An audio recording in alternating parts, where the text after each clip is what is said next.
news talk about suicide prevention. Over 1 million people die every year worldwide because of one illness. That is one death every 40 seconds, or 3,000 deaths per day. Surprisingly, this death cause is not cancer. It was a death that was done by themselves. Suicide is a mental disease caused by pain, loss, and sadness. When someone has suicidal thoughts, they need immediate help. It is vital that people know what to do to prevent suicide from happening. Knowing this can save lives, help you see different perspectives, and help you have an awareness and safety program.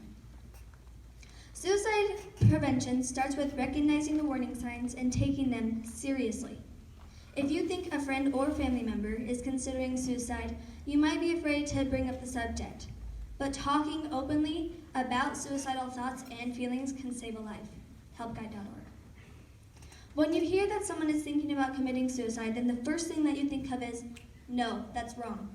But in reality, you're blind to their perspective. Suicidal people don't want to die, they just want to stop hurting. If you're judging someone for not wanting to hurt, that might say something about your helping technique. Newsflash, you're making their situation worse. It makes them feel like you don't care and that they are a bad person for having a perspective. Just speak in a kind and loving manner. If they feel like you are there for them, then they are already on the path of recovery. To have an awareness and safety program, it will be very useful to you and your family if the situation ever arises.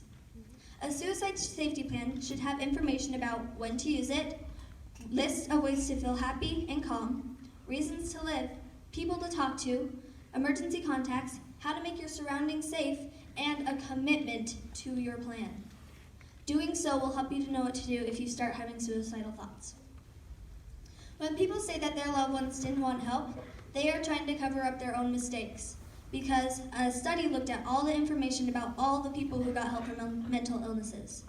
The result was that 42% of the people who got help were suicidal, and they got help for 6 months, and that's how they got help, and that's how they lived. In conclusion, suicide is very dangerous.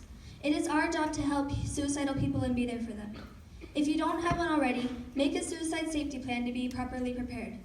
Remember that judgments will only make situations worse. Speak encouragement for better help.